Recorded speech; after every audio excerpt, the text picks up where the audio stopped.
Greetings from Southern Yankee Homestead. If this is your first time, welcome. If you're a returning viewer, welcome back. As you can tell by the title, we're going to be trying something that I haven't done in quite a while. This is actually my grandmother's recipe. I'm going to be calling it $2 cookies or something along that lines, but this is ultimately $2 cookie. You're going to need three main ingredients. First, an egg. This is egg from yesterday. It was partially cracked. I don't know why, but we're going to use it for this. Whipped topping. I got the 89-cent container so that we can keep this under $2. And then you're going to need a box of cake mix. Usually the ones my grandmother used to do, she used to use, we'll just cover the label, she used to use the lemon. I could have got the lemon, but that was 30 cents more, and that defeats the purpose of $2 cookies if we go over $2. Because we're using this butter golden cake batter, I'm going to add some vanilla. The one additional thing that we're going to use that you probably already have at your house is confectionery sugar. So let me get the last bit set up and we'll be right back. Alright, now that I wore most of the confectioner sugar, we're going to start one egg. Yeah, that was a light one. Again. Now we're going to lightly beat this egg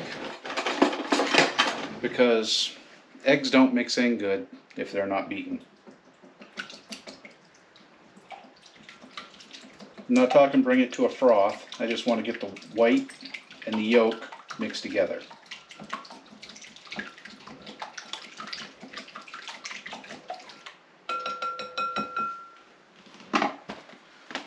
Then we're going to go ahead and open up our $1 box of cake mix.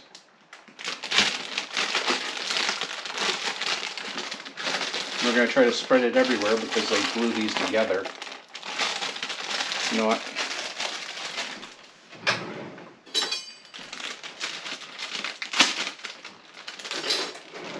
I knew if I continued it was going to explode. So we're going to take approximately half of this and pour it in here. Approximately. Now for the hard part. Whipped topping. Cool Whip, whipped cream. I looked at making my own whipped cream, but I decided that would be, well, it was a little bit more expensive than this 89-cent. So we're just going to take that, plop it in there.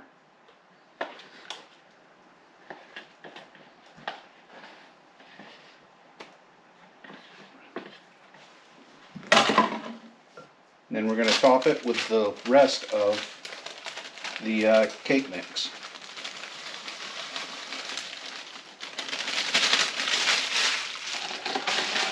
And like I said, because this is a butter cake and I don't know what it's got for flavor, we're going to add just a little bit of vanilla. If you want to measure it, okay, I'm just going to go good. Then we're going to take and we're just going to incorporate all this. I do not recommend using a stand mixer because this is whipped cream in theory. I didn't look at the ingredients, so it might be whipped cream, it might be whipped oil and cellulose, I don't know.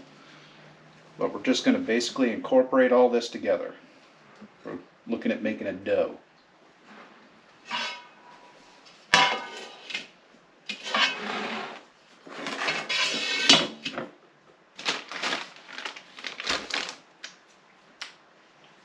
Yeah. So at this point, we're going to go ahead and get a little dirty. This is where I don't remember the actual recipe and how Graham used to do it, but this is the way we're going to do it. So, again, confectioner sugar. We're just basically sugaring our hands. I'm going to grab a little, toss it in there, roll it around, just enough to coat it so don't stick. Then we're going to plop it on a pan. So,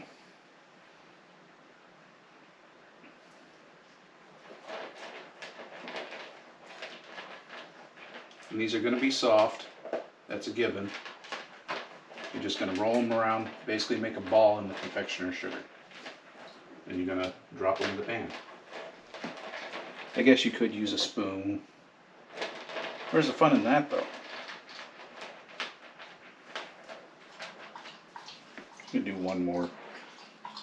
Unfortunately, my cookie sheet right now is being used. Whenever you're watching this, I'm finishing up the peanut video right now while I'm doing this. So in the oven are the peanuts.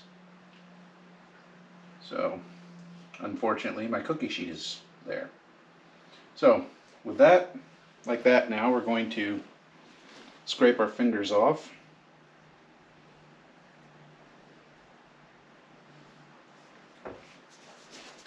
And we're going to drop this in the oven for 9 minutes according to that. Alright, let's check on our cookies here.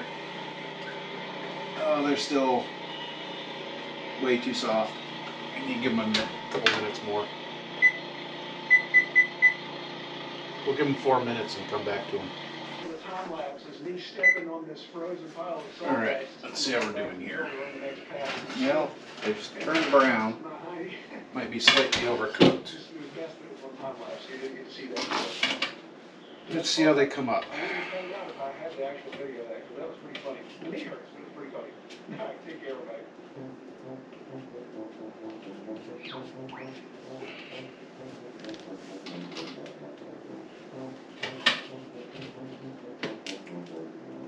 Yeah, sugar stuck. Now, what I think went wrong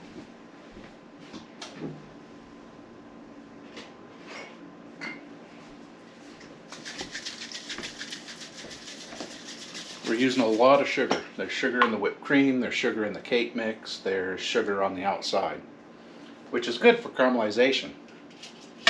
I cleaned the pan.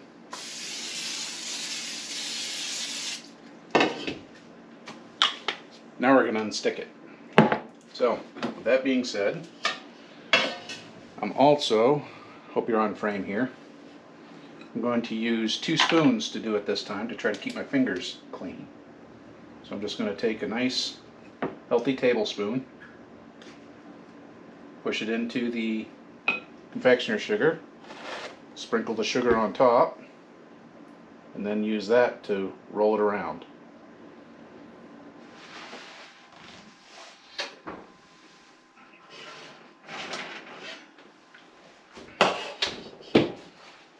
Well, see if they're sticking. Yeah, they're still sticking, but not nearly as bad.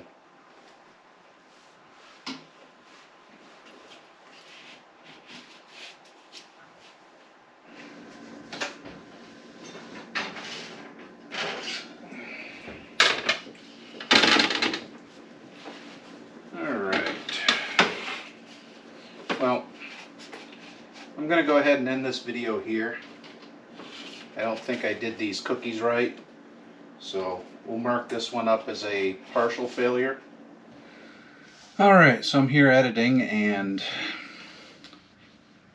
I guess I needed to record a different outro for this because, well, this is real life. And the failure was not necessarily on my part. The failure as it occurred was actually in the cake mix itself, and it was multiple parts. The first part, I should have put all the dry ingredients in first, and I should have broke up the little balls that were of the cake mix that were in there. Some of them didn't break down like they were supposed to, and because of that, they ended up being there was little chunks in the cookies. So I think that was part of the reason why it was too moist. The second part of that, somewhere around 2007, to, I don't know, save money or make a little bit more profit, the cake mixes changed in sizes. So it went from, I think I read online, 18.25 ounces down to 14.5 ounces. Price didn't change, but the amount did. So with that being said, obviously they came out too wet. I'm looking now at a couple different ways of doing this where you can still use the cake mix. I'm going to probably do the math and figure out the proper percentage. So the original recipe was 1 box of cake mix, 1 8-ounce container of Cool Whip or whipped cream, and 1 egg. I believe that the larger batch of cake mix that used to be and the same size container of Cool Whip that we have now just added too much liquid to it. I will be coming back to this one. I'm marking it up as a fail. It was still a good cookie, but it didn't come out quite right. So there will be another one coming. Obviously, the second failure was the cooking spray. That was my fault. I wasn't even thinking when I was doing it, so sorry about that. But again, this is real life. Some people might not like the fact that I'm posting up something that failed, but this is a recipe I'm rediscovering. I haven't made this recipe obviously since 2007, or I would have noticed that the cake mixes are different sizes. We will revisit this at a later time, probably not too long because we're still in the colder weather, so I'd like to go ahead and get the mix or get the cookies made while we can still run the oven. The cooking spray is a must, and hopefully I'll have the cookie sheet available next time too.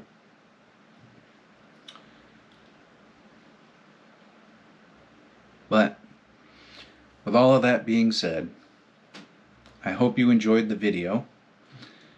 Like, share, subscribe, comment. Let us know what you think. We're only human, so we're putting this up there because we don't do everything right all the time. It's called a human condition. I can live with that. So you have a good one.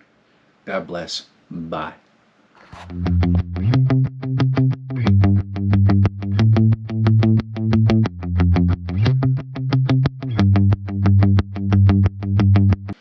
So the original recipe was 1 box of cake flour.